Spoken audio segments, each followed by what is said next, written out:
Morning students, welcome to Diksha Educational Classes. Hope you all are doing well. Today we are going to start the chapter number 8 and the topic is air and water. In this chapter we will discuss about air and water.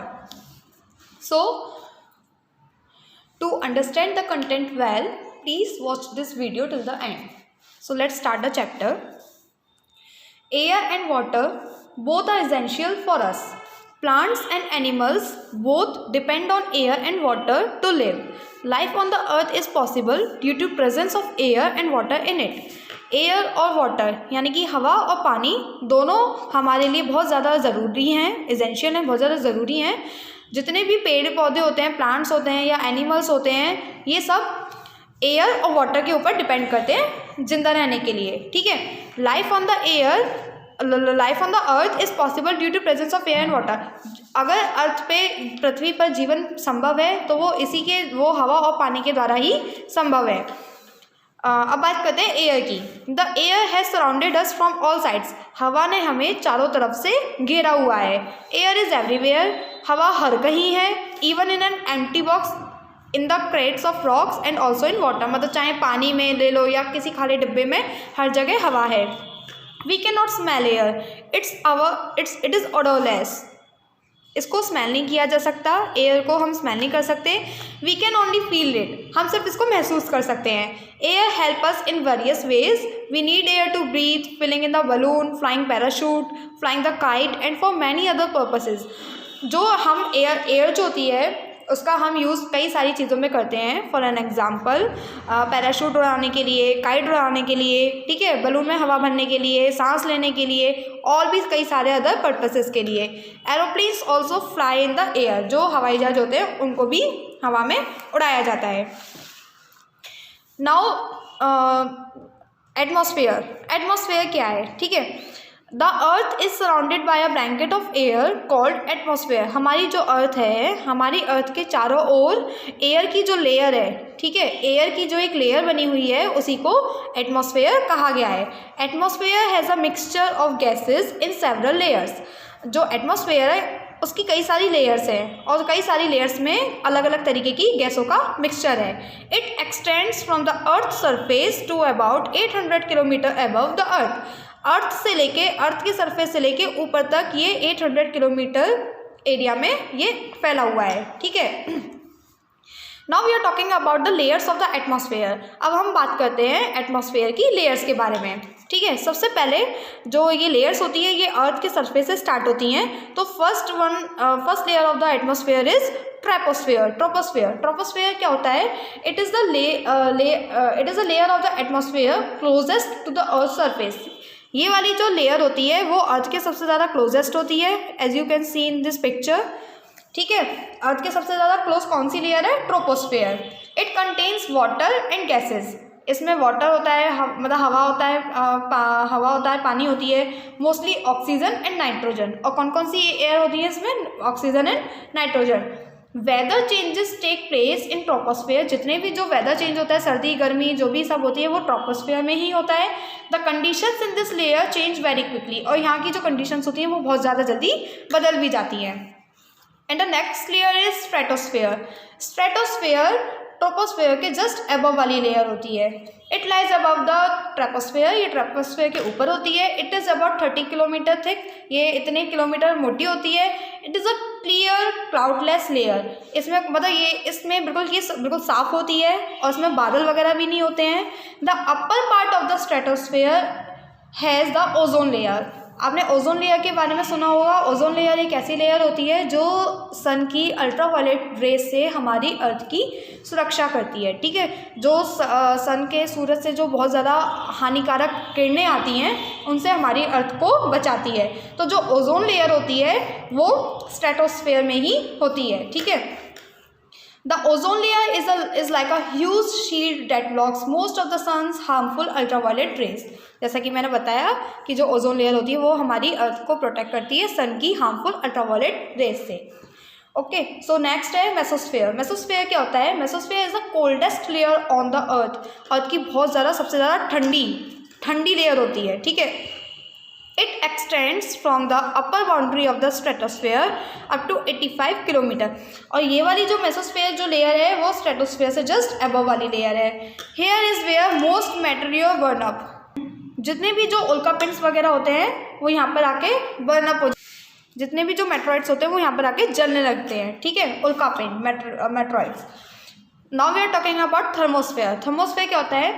Hair is the atmosphere is very thin. यहाँ पर जाकर जो atmosphere होता है वो बहुत ज़्यादा हल्का होता जाता है, बहुत ज़्यादा पतला हो जाता है। The space shuttles orbit in this layer. जितने भी स्पेस शटल्स रॉकेट्स वगैरह होते हैं वो इस यहाँ थर्मोस्फेयर में आते हैं। अब बात करते हैं एक्सोस्फेयर की। It is the outer most layer of the atmosphere. ये एटमोसफेयर की बिल्कुल बाहरी परत होती है, बाहरी लेयर होती है। It contains very little air. और यहाँ पे बहुत ही ज़्यादा कम हवा होती है, ठीक है। अब बात करते हैं कंपोजिशन ऑफ एयर की, यानी कि हवा की संरचना। हवा कैसे बनी है? Air is a mixture of many gases. जो हवा है वो कई सारी गैसेस का मिक्सचर है। इट कंटेन्स नाइट्रोजन, ऑक्सीजन और सम अदर गैसेस। इसमें नाइट्रोजन होती है, ऑक्सीजन होती है बहुत ज़्यादा मात्रा में, और अदर गैसेस भी होती हैं just like carbon dioxide, hydrogen, argon, methane in a very small amount. और बहुत कम मात्रा में ये सारी गैसेस होती हैं, ठीक है। और इसमें अदर गैसेस के साथ साथ वाटर वेपर होता है, स्मोक होता है और डस्ट पार्टिकल्स होते हैं, ठीक है। मतलब इसमें जलवाष्प होती है, धुआं सा भी होता है और कुछ डस्ट भी होती, गंदगी भी होती है, ठीक है। The percentage of dust particles, smoke and water vapour में vary from place to place. अलग अलग जगह पे अलग अलग परसेंटेज में डस्ट पार्टिकल्स और स्मोक वगैरह एयर में प्रेजेंट रहता है। कहीं पे ज़्यादा हो सकते हैं डस्ट पार्टिकल्स या स्मोक वगैरह, तो और वाटर वेपर तो कहीं पर कम भी हो सकता है, ठीक है। पूरी एयर में सबसे ज़्यादा जो पार्ट है वो नाइट्रोजन का है। हमारी एयर में सबसे ज़्यादा 78% नाइट्रोजन है। ऑक्सीजन 21% है, ठीक है। और बाकी का जो 1% है, 1% अदर गैसेज है, ठीक है, just like argon, carbon dioxide, hydrogen. इन सब की जो अमाउंट है वो बहुत कम है, लिटिल अमाउंट में ये अदर गैसेज। मेनली नाइट्रोजन पाया जाता है यहाँ पे और ऑक्सीजन पाया जाता है। The amount of water vapour present in air is called humidity.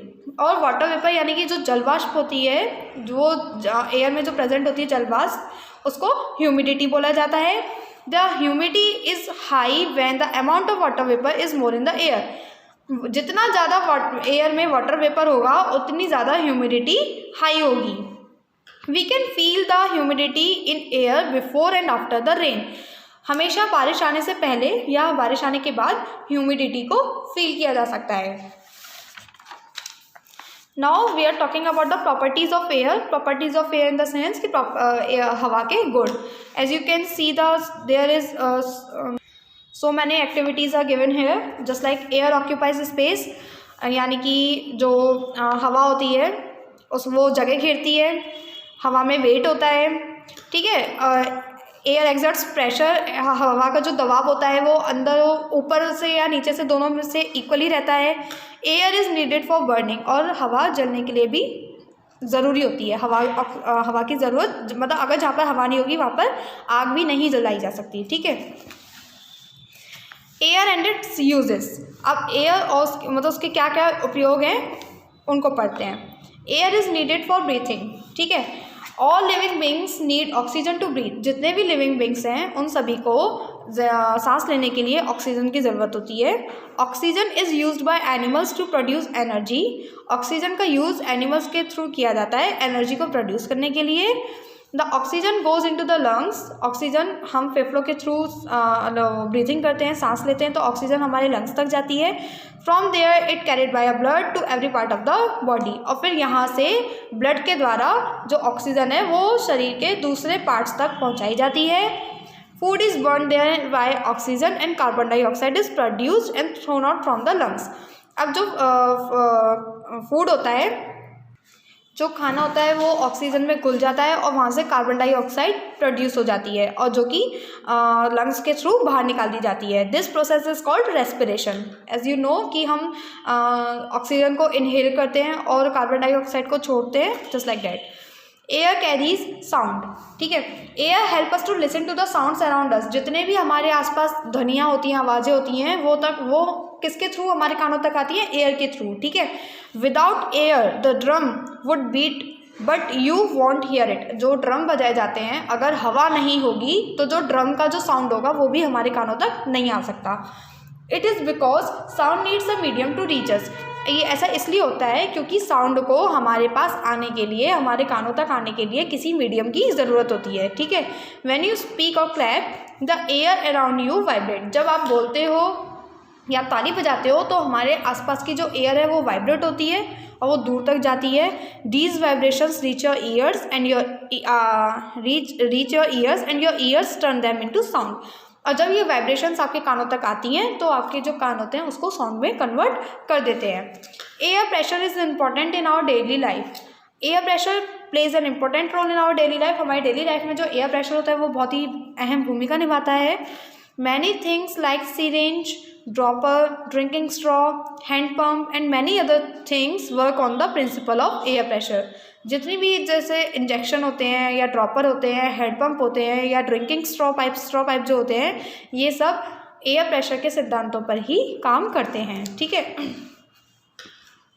Some other uses of air are given below, उसके एयर के कुछ other uses just like oxygen in the air help in burning, हवा में जो oxygen मिली हुई होती है वो हमारी मतलब किसी भी चीज़ को जलाने में हमारी हेल्प करती है। If there is no air there will not be any fire, अगर यहाँ पर हवा नहीं होगी तो आग भी नहीं जल सकती। Air is used in filling the tyre tubes, footballs etcetera, footballs और या जो ट्यूब्स टायर वगैरह होते हैं उनमें भी हवा भरने के लिए एयर की ज़रूरत होती है। Nitrogen present in the air is an important nutrient for plants, और जो प्लांट्स होते हैं वो नाइट्रोजन उनके लिए बहुत ज़्यादा इंपॉर्टेंट होती है। Nitrogen is also use in making many fertilisers, और कई सारे फर्टिलाइजर्स बनाने के लिए भी नाइट्रोजन का यूज़ किया जाता है। The marine plants and animals use air which is dissolved in water, जितने भी मरीन प्लांट्स और एनिमल्स होते हैं यानी कि जलीय जीव और जलीय पेड़ पौधे जो होते हैं, जो पानी के अंदर होते हैं, उनको भी उसकी एयर की ज़रूरत होती है जो कि ऑलरेडी पानी में डिसॉल्व होती है, मिली हुई होती है। Wind is also a source of energy, हवा भी एनर्जी का एक सोर्स है, एक स्रोत है, ठीक है। It is used to produce electricity and to do mechanical work, जितने भी मैकेनिकल वर्क्स होते हैं या इलेक्ट्रिसिटी वर्क होते हैं उन सब के लिए भी हवा की ज़रूरत होती है। एज यू नो डेट कि पवन चक्की जो होती है, विंड मिल्स, इनके थ्रू भी इलेक्ट्रिसिटी प्रोड्यूस की जाती है। Now air pollution, air is a precious resource, बहुत ज़्यादा कीमती स्रोत है हवा। Without air the earth will be a cold, dry, silent and lifeless planet, अब हवा के बिना जो अर्थ बहुत ज़्यादा ठंडा, सूखा, साइलेंट बिल्कुल और बिना जीवन का एक प्लैनेट बन जाएगा। Man is contaminating the air by releasing unwanted poisonous gases from factories, power stations and exhaust of vehicles, लेकिन जो इंसान है वो एयर को गंदा करता जा रहा है उसमें कई सारी पॉइजनस गैसेस को मिलाकर, जो कि वो फैक्ट्रीज़ के थ्रू या पावर स्टेशंस के थ्रू या एग्जॉस्ट ऑफ मतलब व्हीकल्स में से जो निकलने वाला धुआं होता है, इन सब के थ्रू ये जो मतलब एयर है वो हमारी पॉल्यूटेड होती जा रही है, गंदी होती जा रही है। This contamination of air with undesirable substances is called air pollution, जब एयर में अनवांटेड जो अनचाहे सब्सटेंस मिल जाते हैं, उसमें गंदगी भर जाती है, तो उसी को हम एयर पोल्यूशन बोलते हैं। Breathing in polluted air can cause several diseases like asthma, bronchitis etcetera, और अगर आप गंदी हवा में सांस लोगे तो ऑब्वियसली आपको कई सारे बीमारियाँ हो सकती हैं, चाहे वो अस्थमा की हो या ब्रोंचिटिस हो, just like that etcetera. Prevention of air pollution, अब इसके बचने से हमें मतलब इससे बचने के लिए क्या क्या करना चाहिए? More and more trees should be planted, ज़्यादा से ज़्यादा पेड़ पौधे उगाने चाहिए। Trees give fresh air and absorb harmful substances from the air, जो ट्रीज़ होते हैं वो हमें ऑक्सीजन प्रोवाइड करते हैं और जितने भी हार्मफुल सब्सटेंसेस होते हैं हमारे एयर में वो उनको एब्जॉर्ब कर लेते हैं। Car engines should be design to produce less exhaust, वो कम से कम जो जितने भी व्हीकल्स वगैरह होते हैं उनमें से कम धुआं निकले, हमें ऐसा मतलब ऐसे कार इंजन्स को डिज़ाइन किया जाना चाहिए। Lead free petrol should be used in vehicles, factory should use filters in chimneys before releasing the fumes in the air, जो फैक्ट्रियाँ वगैरह होती हैं चिमनियाँ वगैरह में से धुआं निकालती हैं तो वो भी हमारी एयर को बहुत ज़्यादा पॉल्यूट करता है। Now we are talking about the water. Water क्या है, just like air water is also very important for life. हवा की तरह पानी भी हमारे जीवन के लिए बहुत ज़्यादा ज़रूरी है। We need water for so many purpose, और पानी का उपयोग भी हम कई सारे पर्पज़ के लिए करते हैं। Water exist in 3 forms, that is solid, liquid and gas. और जो पानी होता है वो हमें तीन रूपों में मिलता है, चाहे वो सॉलिड रूप में, ठोस के, द्रव के या गैस के रूप में हमें मिले। We get water from different sources such as rivers, ponds, lakes and wells. चाहे मतलब पानी हमें चाहे किसी नदी के थ्रू मिले, तालाब के थ्रू मिले, लेक्स झील के थ्रू मिले या कुओं से मिले, लेकिन rain is the main source of water. But जो मतलब जो बारिश होता है वो पानी का मुख्य स्रोत होता है, बारिश, ठीक है। Water from the above sources is often unfit for consumption, लेकिन हम डायरेक्टली इन सब अगर ऐसा नहीं है कि बारिश का पानी डायरेक्ट हम पीने लग जाएं, किसी कुएं तालाब का पानी है तो उसको हम डायरेक्टली पीने लग जाएं, ऐसा भी नहीं होता। वो हमारे उपयोग के लिए अनफिट होता है, सही नहीं होता। It is due to presence of sand, dirt, mud and germs, क्योंकि इन सारे जो ये तालाब वगैरह में बहुत ज़्यादा गंदगी रहती है इन सारे पानी में, इसलिए हम इसको डायरेक्ट कंजम्पशन मतलब इसका डायरेक्टली कंजम्पशन नहीं कर सकते हैं। These substances are called impurities, और यही जो सैंड, डर्ट, मड और जम्स वगैरह होते हैं इन्हीं सबको हम इन सब सब्सटेंसेस को हम impurities बोलते हैं। The impurities found in water are of 2 types। अब जो वाटर में पाई जाने वाली जो impurities होती हैं, जो गंदगी होती है, उसको भी 2 तरीके की, उनको 2 कैटेगरी में डिवाइड किया गया है। First one is soluble impurity and the second one is insoluble। एक ऐसी impurities होती हैं जो पानी में घुल जाती हैं और एक ऐसी होती हैं जो पानी में नहीं घुल पाती हैं। Soluble impurities just like these impurities like salt dissolved in water, as you can see, मतलब आपने देखा होगा जैसा कि जो पानी में नमक और जो चीनी होती है वो इजीली घुल जाती है, ठीक है। तो जो घुलने वाली जो impurities होती हैं उनको soluble impurities बोला गया है, और जो घुलने वाली नहीं होती हैं उनको insoluble impurities बोला गया है। Removing impurities from water, अब हमें अच्छा पानी कंजप्ट करने के लिए, अच्छे पानी का उपयोग करने के लिए हमें इनकी इम्प्योरिटीज़ को निकालना बहुत ज़रूरी होता है। There are various methods used to remove insoluble and soluble impurities from the water. अब पानी में से इन इम्प्योरिटीज़ को निकालने के लिए कई सारे मेथड्स यहाँ दिए गए हैं, ठीक है। Removal of insoluble impurities, insoluble impurities को निकालने के methods. Insoluble impurities are separated through the process of filtration and sedimentation. हम फिल्ट्रेशन और सेडिमेंटेशन प्रोसेस का यूज़ करके पानी में से इनसॉल्युबल जो अघुलनशील इम्प्योरिटीज़ गंदगी होती है उसको निकाल सकते हैं। फिल्ट्रेशन क्या होता है? Separation of insoluble impurities with the help of a filter paper is called filtration. Filter paper के थ्रू जो जितनी भी गंदगी होती है उसको पानी में से निकालना फिल्ट्रेशन कहलाता है। In the process of filtration a circular piece of filter paper is folded twice to make a कोन।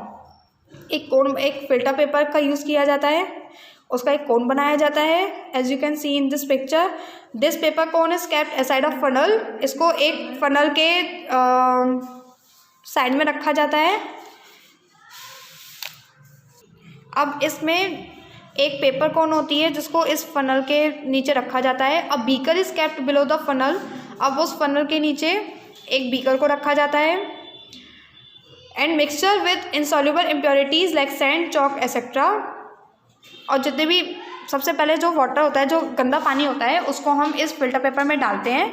इस फिल्टर पेपर में से जो पानी होता है वो छनकर इस बीकर में आ जाता है, ठीक है। The impurity is left behind in the filter paper. और जितनी भी गंदगी होती है वो उस फिल्टर पेपर में रह जाती है, और जो क्लीन वाटर होता है वो सारा बीकर में आ जाता है। तो this process is called filtration. इसी प्रोसेस को हम फिल्ट्रेशन बोलते हैं। Now we are talking about the sedimentation. Sedimentation क्या होता है? आपने नॉर्मली सेडिमेंटेशन अपने घर में देखा होगा कि जब भी सभी के घर में सबमर्सिबल रहती हैं, देखा होगा आपने कि सबमर्सिबल में बहुत ज़्यादा मिट्टी आती है, तो अगर उसके पानी को हम बाल्टी में भर कर रख देते हैं तो जो मिट्टी मिट्टी होती है वो नीचे बैठ जाती है और पानी पानी होता है साफ साफ वो ऊपर हो जाता है। तो वो प्रोसेस भी एक तरीके से सेडिमेंटेशन होती है। इस प्रोसेस में यही होता है कि जो पानी होता है उसको थोड़े टाइम के लिए रख दिया जाता है, उसको अनडिस्टर्ब इन द सेंस कि परेशान करना इन द सेंस कि उसको शांति से एक जगह रख दिया जाता है जब तक वो मिट्टी मिट्टी नीचे ना आ जाए और पानी पानी ऊपर ना रह जाए साफ साफ।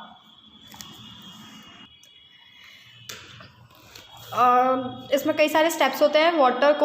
Water with insoluble substance is kept in the beaker for some time. एक बीकर में जो गंदा पानी है उसको थोड़े टाइम के लिए रख दीजिए। The mud settle down at the bottom, और जितना भी मड जो गंदगी होगी वो सारी नीचे बैठ जाएगी, ठीक है, कंटेनर के। The clean water can be poured out in a separate container, और फिर जितना भी ये साफ साफ पानी है, क्लीन पानी है, इसको हम किसी दूसरे बीकर में, दूसरे कंटेनर में हम निकाल सकते हैं, ठीक है। तो इसी प्रोसेस को डिकेंटेशन बोलते हैं। रिमूवल ऑफ सॉल्यूबल इम्प्योरिटीज़, अभी जो घुलनशील इम्प्योरिटीज़ जो गंदगियाँ थी उनको किस तरीके से निकालते हैं। Soluble impurities are more difficult to separate than insoluble impurities. इससे भी ज़्यादा डिफ़िकल्ट, मतलब इसको साफ़ करने से भी ज़्यादा डिफ़िकल्ट इन गंदगियों को साफ़ करना होता है, ठीक है। These impurities can be separated through evaporation और डिस्टिलेशन, और इसकी भी दो प्रोसेस है, एक इवेपोरेशन है और डिस्टिलेशन है, जिसके थ्रू हम इसको इम्प्योरिटीज़ को चेंज कर सकते हैं। The impure solution with impurities such as salt or sugar is heated till at the water evaporates। जब तक कि पूरी तरीके से पानी की जल वाष्प नहीं बन जाए तब तक पानी को गर्म करते रहना चाहिए, ठीक है। The impurity is left behind in the evaporating dish, और जो evaporating dish होगी, मतलब जो जितनी भी गंदगी होगी फिर वो उसमें नीचे रह जाएगी। डिस्टिलेशन क्या होता है। The process of distillation involves the following step. इसमें भी कई सारे स्टेप्स हैं। The impure water taken in a flask is heated, एक फ्लास्क लिया जाएगा, गर्म फ्लास्क, जिसको जो नीचे से हीट कर रहा होगा, और जब हीटिंग करते time on heating water is converted into steam. जितना भी पानी, ऑब्वियसली यू नो डैट कि अगर हम पानी को गर्म करते हैं तो वो जब पानी गर्म होता है तो उसमें से भाप निकलने लग जाती है, ठीक है। तो ऐसे ही इसमें है कि पानी को जब गर्म करेंगे, इम्प्योर वाटर को जब गर्म करेंगे तो उसकी जो भाप है वो ऊपर जाएगी, जिसको हम यहाँ पे थर्मामीटर के थ्रू चेक भी कर सकते हैं। और जितनी भी भाप है वो जब ठंडी होगी, जब जलवाष्प ठंडी होती है तो वो पानी की बूंदों में कन्वर्ट हो जाती है।